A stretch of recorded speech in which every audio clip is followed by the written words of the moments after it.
اور جو وجہ انہوں نے بیان کی ہے وہ یوں ہی ٹالنے کے لیے ہے۔ میں رہ رہ کر سوچتا تھا کہ کیا آج سے 5 ہفتے پہلے ان کا کام مکمل نہ تھا اور اب اچانک مکمل ہو گیا۔ میں یہ محسوس کیے بغیر نہ رہ سکا کہ کوئی بات ضرور ہے جس نے ان کی جینے کی آرزو مٹا دی۔ یہی واقعہ محترمہ فاطمہ جناح نے بھی تحریر کیا ہے، مگر قدرے مختلف الفاظ میں۔ وہ لکھتی ہیں کہ اگست کے آخری دنوں میں جناح پر اچانک مایوسی چھا گئی تھی۔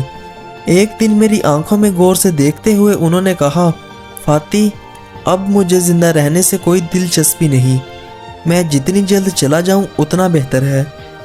یہ بدشگنی کے الفاظ تھے۔ میں لرزا اٹھی جیسے میں نے بجلی کے ننگے تار کو چھو لیا ہو۔ پھر بھی میں نے صبر و ضبط سے کام لیا اور کہا، جن آپ جلد ہی اچھے ہو جائیں گے، ڈاکٹروں کو پوری امید ہے۔ میری یہ بات سن کر وہ مسکرائے اور انہوں نے کہا، نہیں، اب میں زندہ نہیں رہنا چاہتا۔ اور پھر 1 ستمبر 1948 کو جناح نے زیارت سے بری فوج کے سربراہ جنرل گریسی کے نام ایک خط تحریر کیا، جو بدقسمتی سے ان کی آخری تحریر ثابت ہوئی۔ اس خط میں انہوں نے لکھا، میں نے آپ کے خط کی ایک نقل قائد اعظم ریلیف فنڈ کے نائب صدر کو بھیج دی ہے اور میں نے اس فنڈ میں سے 3 لاکھ روپے کی امداد کی منظوری دے دی ہے، جو تھل پروجیکٹ کے مہاجر فوجیوں کی بہبود کے لیے مخصوص ہے۔ اسی دن ڈاکٹر الہی بخش نے مایوسانہ لہجے میں محترمہ فاطمہ جناح کو بتایا کہ ان کے بھائی کو ہیمریج ہو گیا ہے اور انہیں فوراً کراچی لے جانا چاہیے، کیونکہ کوئٹہ کی بلندی ان کے لیے موزوں نہیں ہے۔ اگلے آنے والے دنوں میں جناح کی طبیعت مزید بگڑتی چلی گئی۔ 5 ستمبر کو ڈاکٹروں نے محسوس کیا کہ ان پر نمونیا کا حملہ بھی ہوا ہے۔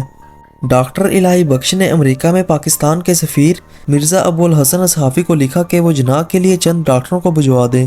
ان ڈاکٹروں کے نام ڈاکٹر فیاض علی شاہ نے تجویز کیے تھے۔ اسی دوران ڈاکٹر الہی بخش نے کراچی سے ڈاکٹر مستری کو بھی کوئٹہ بلوا لیا، مگر اس کے باوجود جناح کی طبیعت میں کوئی افاقہ نہیں ہوا اور ان کی نکاحت میں اضافہ ہوتا چلا گیا۔ یہ انہی دنوں کی بات ہے جب جناح کے سیکرٹری فرخ امین نے جناح سے کسی کی ملاقات کروانا چاہی، تو ڈاکٹر الہی بخش نے ان کے کئی بار اصرار کرنے پر بھی یہ اجازت دینے سے انکار کر دیا تھا۔ ڈاکٹر الہی بخش نے لکھا ہے کہ انہیں اس ملاقات کا نام نہیں بتایا گیا، تاہم اس وقت کے حیدرآباد دکن کے وزیر اعظم میر لائق علی نے اپنی کتاب ٹریجڈی آف حیدرآباد کے ایک باب میں، جس کا عنوان جناح آن ڈیتھ بیڈ ہے، اس میں لکھا کہ یہ ملاقاتی وہ خود تھے۔ تاہم اصرار کرنے کے باوجود جناح سے ملاقات میں کامیابی نہیں ہو سکی۔ اب دن آتا ہے 10 ستمبر 1948، جناح کی وفات سے ایک دن پہلے۔ اس دن ڈاکٹر الہی بخش نے فاطمہ جناح کو مطلع کیا کہ اب جناح کے زندہ بچنے کی کوئی امید باقی نہیں رہی اور یہ کہ اب وہ فقط چند دنوں کے مہمان ہیں۔ غالباً اسی دن جناح پر بے ہوشی کا ایک غلبہ ہوا۔ اس بے ہوشی کے عالم میں ان کی زبان سے بے ربط الفاظ ادا ہو رہے تھے۔ وہ بڑبڑا رہے تھے، کشمیر، انہیں فیصلہ کرنے کا حق دو، آئین، میں اسے مکمل کروں گا بہت جلد، مہاجرین، انہیں ہر ممکن مدد دو، پاکستان۔ اور پھر 11 ستمبر 1948 کو جناح کو اسٹریچر پر ڈال کر ان کے وائکنگ طیارے تک پہنچا دیا گیا۔ جب انہیں طیارے تک لے جایا جا رہا تھا تو عملے نے انہیں سلامی دی اور پھر سب یہ دیکھ کر حیران رہ گئے کہ جناح نے انتہائی نکاحت کے باوجود فوراً ہی ان کا جواب دیا۔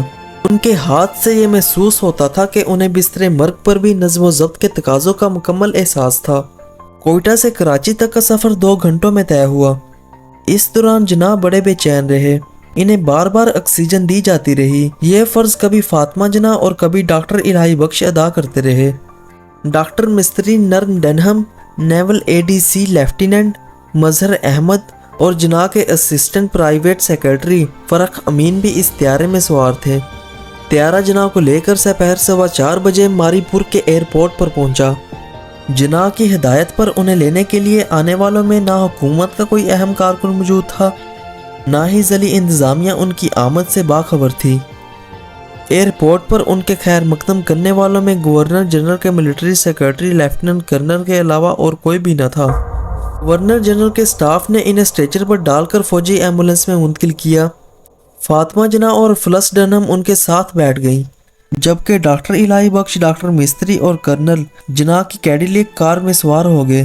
جناح کی ایمبولینس نے ابھی صرف 4 میل کا فاصلہ طے کیا ہوگا کہ اس کا انجن پیٹرول ختم ہونے کی وجہ سے ایک جھٹکے کے ساتھ بند ہو گیا۔ اسی کے ساتھ ایمبولنس کے پیچھے آنے والی کیٹلاگ کار، سامان برادر ٹرک اور دوسری گاڑیاں بھی رک گئیں۔ قائد کی حالت اس قابل بالکل نہیں تھی کہ راستے میں بلا وجہ ایک لمحہ بھی ضائع کیا جاتا۔ ڈرائیور 20 منٹ تک انجن کو ٹھیک کرنے کی جدوجہد کرتا رہا۔ آخر فاطمہ جناح کے حکم پر ملٹری سیکرٹری اپنی کار میں ایک اور ایمبولنس لینے کے لیے روانہ ہو گئے۔ ادھر ایمبولنس میں شدید حبس کا عالم تھا، سانس لینا بھی دشوار ہو رہا تھا۔ اس بے چینی پر وہ سینکڑوں مکھیاں تھیں جو جناح کے چہرے کے ارد گرد منڈلا رہی تھیں، اور ان میں انہیں اڑانے کی بھی سکت نہ تھی۔ فاطمہ جناح اور سسٹن ڈنہم باری باری انہیں گتے کے ایک ٹکڑے سے پنکھا جلتی رہی۔ ہر لمحہ بڑی اذیت میں گزر رہا تھا۔ کرنل اور ڈاکٹر مستری کو گئے ہوئے بڑی دیر ہو گئی تھی، لیکن نہ فوجی ایمبولنس کا انجن درست ہوا اور نہ کوئی اور متبادل انتظام ہو سکا۔ ڈاکٹر الہی بخش اور ڈاکٹر ریاض بار بار اپنے قائد کی نبض دیکھتے رہے، جو کہ آہستہ آہستہ ڈوب رہی تھی۔ بابا قوم کو ایمبولنس سے کار میں منتقل کرنا بھی ممکن نہیں تھا، کیونکہ اسٹریچر کار میں رکھا نہیں جا سکتا تھا، اور خود جناح میں اتنی سکت نہیں تھی کہ وہ کار میں بیٹھ یا لیٹ سکتے۔ اس موقع پر توجہ خیز بات یہ ہے کہ دارالحکومت میں سے کسی نے یہ جاننے کی زحمت بھی نہ کی کہ جناح 4:15 بجے ایئرپورٹ پر اترنے کے باوجود ابھی تک گورنر ہاؤس کیوں نہیں پہنچے، ان کا قافلہ کہاں ہے اور ان کی طبیعت کیسی ہے۔ بعض لوگ کہتے ہیں کہ جناح کی کراچی آمد راز رکھی گئی تھی، مگر کیا واقعی حکومت کے اعلیٰ عہدیداران ان کی آمد سے باخبر نہ تھے؟ کیا کسی کو یہ بھی خبر نہیں تھی کہ اسی صبح گورنر جنرل کا خصوصی طیارہ کوئٹہ بھیجا گیا ہے اور شام میں کسی بھی وقت دارالحکومت میں ان کی آمد ہو سکتی ہے؟ اور 4 ستمبر 1948 کو جب کابینہ کے سیکرٹری جنرل چودھری محمد علی گورنر جنرل کی نازک حالت دیکھ کر کراچی واپس پہنچے تھے، تو اسی شام وزیر اعظم ہاؤس میں کابینہ کا ہنگامی اجلاس منعقد ہوا تھا۔ یہ ناممکن ہے کہ اس اجلاس میں جناح کی بیماری زیر بحث نہ آئی ہو۔ اس کے بعد جب میر لائق علی گورنر جنرل سے ملے بغیر کراچی واپس لوٹ آئے، تو انہوں نے غلام محمد علی کی رہائش گاہ پر لیاقت خان، چودھری محمد علی اور سر ظفر اللہ خان کو جناح کی انتہائی تشویشناک حالت سے آگاہ کیا، اور بقول میر لائق علی کے تمام افراد حیرت زدہ رہ گئے تھے۔ اس پس منظر میں جناح کی کراچی آمد سے حکومت کے کارپردازوں کی بے نیازی اور بے خبری تصویر کے کس رخ کی نشاندہی کرتی ہے؟ یہ سوال آج بھی لمحہ فکریہ ہے۔ پاکستان میں انڈیا کے پہلے ہائی کمشنر سری پرکاش نے اپنی کتاب پاکستان قیام اور ابتدائی حالات میں بھی اس واقعے کا ذکر کیا ہے۔ انہوں نے لکھا کہ ان دنوں مقامی ریڈ کراس کے انچارج جمشید مہتا تھے، جن کی عزت کراچی کا ہر فرد کرتا تھا۔ بعد میں انہوں نے مجھے بتایا کہ مجھے شام کو پیغام ملا کہ ایک آدمی بہت علیل ہے، کیا آپ اس کے لیے ایمبولنس بھیج سکتے ہیں؟ یہ واقعہ 5:30 بجے شام کا ہے۔ خدا خدا کر کے کرنل اور ڈاکٹر مستری ایک دوسری ایمبولنس لے کر واپس آئے۔ قیاس کیا جا سکتا ہے کہ یہ وہی ایمبولنس ہوگی جس کا ذکر سری پرکاش نے کیا ہے۔ جناح کو اسٹریچر پر ڈال کر اس ایمبولنس میں منتقل کیا گیا، اور یوں شام 6:10 پر وہ گورنر ہاؤس پہنچے۔ ایئرپورٹ سے رہائش گاہ تک کا 9 میل کا فاصلہ جو زیادہ سے زیادہ 15-20 منٹ میں طے ہو جانا چاہیے تھا، تقریباً 2 گھنٹوں میں طے ہوا، یعنی 2 گھنٹے کوئٹہ سے کراچی تک اور 2 گھنٹے ایئرپورٹ سے گورنر ہاؤس تک لگے۔ یہ تکلیف دہ سفر جناح نے کس اذیت میں کیا کہ ہماری تاریخ میں اس کی کوئی اور مثال نہیں ملتی۔ گورنر ہاؤس پہنچنے کے بعد جناح فقط 4.25 گھنٹے زندہ رہے، اور اس دوران وہ تقریباً غنودگی کی عالم میں رہے۔ ڈاکٹروں نے انہیں طاقت کا ایک انجیکشن لگایا، اور ڈاکٹر الہی بخش کے بقول جب انہوں نے ہوش میں آنے پر جناح سے کہا کہ وہ جلد ہی ٹھیک ہو جائیں گے، تو انہوں نے آہستگی سے کہا، نہیں، میں زندہ نہیں رہوں گا۔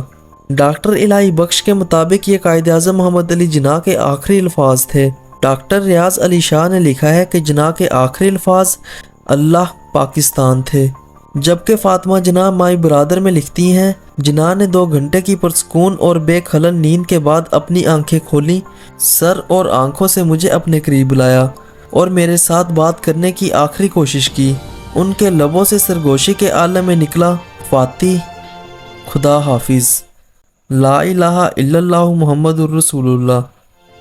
پھر ان کا سر دائیں جانب کو آہستگی سے ڈھلک گیا اور ان کی آنکھیں بند ہو گئیں، اور اس طرح قائد اعظم محمد علی جناح اپنے خالق حقیقی سے جا ملے۔ اب حقیقت کیا ہے اس کا علم تو ان 5-6 شخصیات کو ہی تھا جو اس وقت موقع پر موجود تھی، پر بدقسمتی سے ان میں سے کوئی بھی اب زندہ نہیں ہے، اور اس واقعے پر بھی 75 سال کی ماہ و سال کی گرد جم چکی ہے۔ اور یہ جو ڈیٹیل میں نے آپ کے ساتھ شیئر کی ہے اس کو ہر لحاظ سے ویریفائی کر کے آپ تک پہنچایا ہے۔ امید ہے آپ کو میری یہ انفارمیشن اچھی لگی ہوگی۔